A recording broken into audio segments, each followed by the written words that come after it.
We've got some obvious lines in here, and maybe when it's not so obvious. The blue circle is obviously around his head. The red line is what we call a power line. That's the line we want to move the right side of our body into as we pivot around the left hip. The green line shows the extension of the club up into the armpit area so that he can release the club head if he gets it to the red line. We're going to play this forward in slow motion and see where his release point is. Pretty nice takeaway. Good width.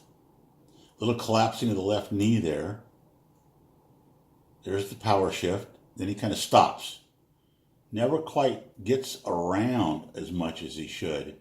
Now, a lot of people think he's lifting his head, but he really isn't, because if we go back to the impact position, or just after, right there, the head's in a perfect position. That's pretty good. What we would have liked to have seen was the hip around a little bit more, a little more rotation here. Other than that, it looks pretty good. Good rotation of the hands. Look at the extension through. Moving on in.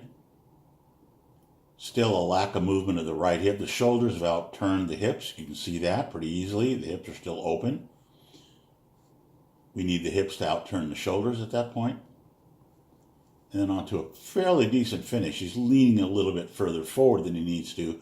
That's only because if I get everything out of the way, you can see that the right knee hasn't made it all the way around.